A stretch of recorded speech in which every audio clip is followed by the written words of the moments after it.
सभी प्रकार की प्रतियोगी परीक्षाओं की तैयारी ट्रिक्स और इजी मेथड से करने के लिए सब्सक्राइब करें हमारा चैनल और साथ में लगे बेल आइकन को भी प्रेस कर दें, जिससे कि हमारे आने वाली वीडियो का नोटिफिकेशन आपको मिलता रहे। और अगर आपको वीडियो अच्छी लगी तो लाइक तो बनता है, और वीडियो को दोस्तों के साथ जरूर शेयर करें। अगर आपका कोई सुझाव और कमेंट है तो कमेंट बॉक्स में कमेंट करें।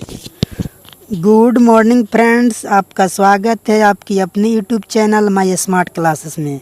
आज हम लोग देखने वाले हैं क्लास 9th के भूगोल का अध्याय फर्स्ट, भारत आकार और स्थिति, यानी भारत की आकार और स्थिति के बारे में।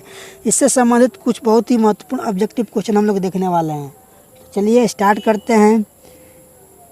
आज की पहला ऑब्जेक्टिव क्वेश्चन है, ये कहा जा रहा है कि कौन सा अक्षांश वृत्त भारत को 2 बराबर भागों में बांटता है। यानी कौन सा अक्षांश वृत्त जो है भारत के 2 बराबर भागों में बांटता है। तो 237 डिग्री उत्तरी अक्षांश, यानी उसका क्या नाम है, कर्क रेखा जो है क्या करता है, भारत के 2 बराबर भागों में बांटता है। तो उम्मीद करते हैं आपको ये बातें समझ में आ गई होगी। देखते हैं नेक्स्ट क्वेश्चन। ये कहा जा रहा है कि भारत का सबसे पूर्वी देशांतर कौन सा है। यानी भारत के सबसे पूर्वी देशांतर जो है वो है 97 डिग्री 25 मिनट पूर्वी देशांतर। कौन है? 97 डिग्री 25 मिनट पूर्वी देशांतर। तो उम्मीद करते हैं कि आपको ये समझ में आ गया होगा। देखते हैं नेक्स्ट पॉइंट। ये कहा जा रहा है कि भारत और श्रीलंका को अलग करने वाली जल संधि का क्या नाम है। यानी जो भारत और श्रीलंका को अलग करने वाली जो जल संधि है उसका नाम है पाक जल संधि। क्या नाम है? तो पाक जल संधि नाम है। देखते हैं नेक्स्ट क्वेश्चन। ये कहा जा रहा है कि आप यदि कवरत्ती जाना चाहते हैं, कवरत्ती जगह का नाम है, कवरत्ती जाना चाहते हैं तो किस केंद्र शासित प्रदेश में जाएंगे। यानी कहने का मतलब है कि अगर आप यहाँ से कवरत्ती जाना चाहते हैं तो आप किस केंद्र शासित प्रदेश से गुजरिएगा। तो वो है लक्षद्वीप। अगर केंद्र कवरत्ती जाना होगा आपको तो लक्षद्वीप जो है, लक्षद्वीप क्या है? केंद्र शासित प्रदेश है। क्या है?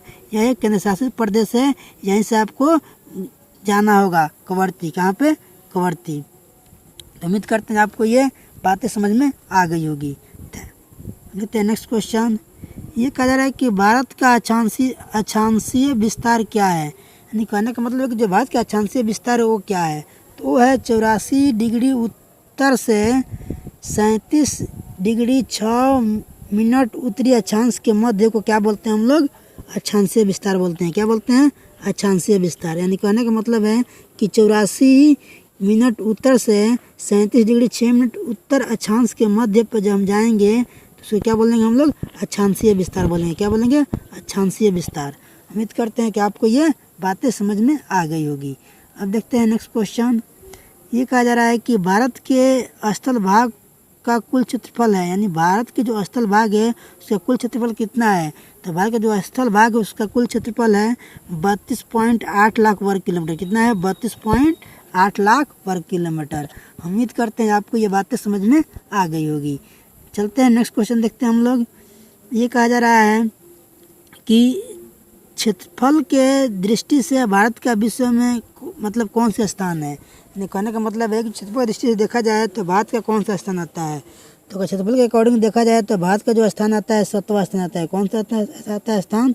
तो 7वां स्थान आता है। उम्मीद करते हैं आपको समझ में आ गया होगा। देखते हैं नेक्स्ट क्वेश्चन। ये कहा जा रहा है कि भारत का मानक यमोत्तर देशांतर रेखा कौन सी है। यानी भारत का जो मानक यमोत्तर देशांतर रेखा है वो है 82.1/2 डिग्री पूर्वी देशांतर। क्या है? 82.1/2 डिग्री क्या है? पूर्वी देशांतर है। उम्मीद करते हैं कि आपको ये बातें समझ में आ गई होगी। देखते हैं नेक्स्ट क्वेश्चन। ये कहा जा रहा है कि विश्व के भौगोलिक क्षेत्रफल का कुल कितने प्रतिशत भाग भारत के पास है। यानी कह रहा है कि विश्व के कुल भौगोलिक क्षेत्रफल का मतलब कितना प्रतिशत भारत के पास है। कितना प्रतिशत भारत के पास है? तो है 2.4% क्या है भारत के पास है। कितना है? 2.4% भारत के पास है। तो उम्मीद करते हैं कि आपको ये बातें समझ में आ गई होगी। हम देखते हैं नेक्स्ट क्वेश्चन। ये कहा जा रहा है कि भारत की स्थल सीमा रेखा कितनी है। जो भारत की स्थल सीमा रेखा है वो है 15,200। कितना है? तो 15,200। कितना है बाबू? तो 15,200 है। तो उम्मीद करते हैं कि आपको ये बातें समझ में आ गई होगी। देखते हैं नेक्स्ट क्वेश्चन। ये कहा जा रहा है कि अरब सागर में स्थित द्वीप समूह को किस नाम से जाना जाता है। यानी जो अरब सागर में जो स्थित द्वीप समूह है, उसको क्या बोलते हैं हम लोग? लक्षद्वीप बोलते हैं। क्या बोलते हैं? लक्षद्वीप बोलते हैं। तो उम्मीद करते हैं आपको ये बातें समझ में आ गई होगी। अब देखते हैं नेक्स्ट क्वेश्चन। ये कहा जा रहा है कि बंगाल की खाड़ी में कौन से द्वीप समूह स्थित है। यानी जो बंगाल की खाड़ी है उसमें कौन से द्वीप समूह स्थित है। तो इसमें क्या है? अंडमान और निकोबार द्वीप समूह स्थित है। तो आपसे पूछा जाए कि बताइए बंगाल की जो खाड़ी है उसमें कौन से द्वीप समूह स्थित है, तो हम कह सकते हैं कि उसमें क्या है? अंडमान और निकोबार द्वीप समूह स्थित है। हम देखते हैं नेक्स्ट क्वेश्चन। ये कहा जा रहा है कि भारत की यमोत्तर देशांतर रेखा किस स्थान से होकर गुजरती है। जो भारत की यमोत्तर देशांतर रेखा है वह किससे होकर गुजरती है? तो गुजरती है उत्तर प्रदेश के मिर्ज़ापुर से। कहाँ से? उत्तर प्रदेश के मिर्ज़ापुर से। देखते हैं नेक्स्ट क्वेश्चन। ये कहा जा रहा है कि बांग्लादेश की सीमा से जुड़े किन्हीं दो राज्यों के नाम लिखे। यानी बांग्लादेश की जो सीमा है उससे जुड़े दो राज्यों का नाम बताना है।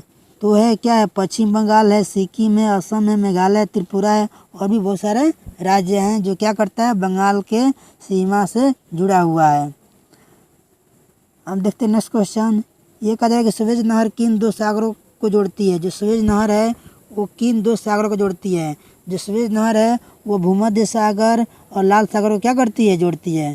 तो आपसे क्वेश्चन पूछा जाए कि बताइए कि सुएज नहर जो है किन दो सागरों को जोड़ती है, तो हम कह सकते हैं कि भूमध्य सागर और लाल सागर को क्या करती है? जोड़ती है।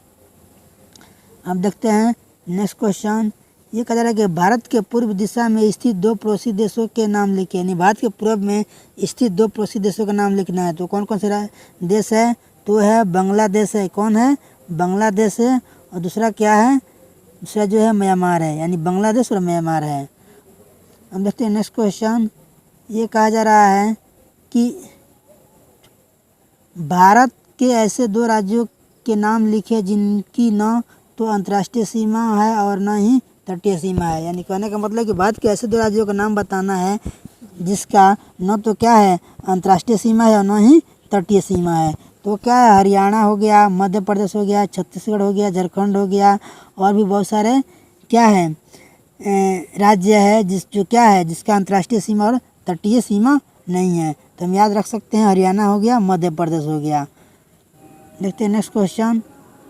ये कहा जा रहा है कि सबसे लंबी तट रेखा वाला राज्य कौन सा है। जो सबसे लंबी तट रेखा वाला जो राज्य है वो है गुजरात। कौन सा है? गुजरात है। कौन है? तो वो गुजरात है। गुजरात। देखते हैं नेक्स्ट क्वेश्चन। ये कहा जा रहा है कि भारत का कौन सा राज्य तीन तरफ से बांग्लादेश को घिरा है। यानी कहने का मतलब यह है कि भारत का कौन सा राज्य है जो तीनों तरफ से बांग्लादेश से घिरा हुआ है। किससे घिरा हुआ है?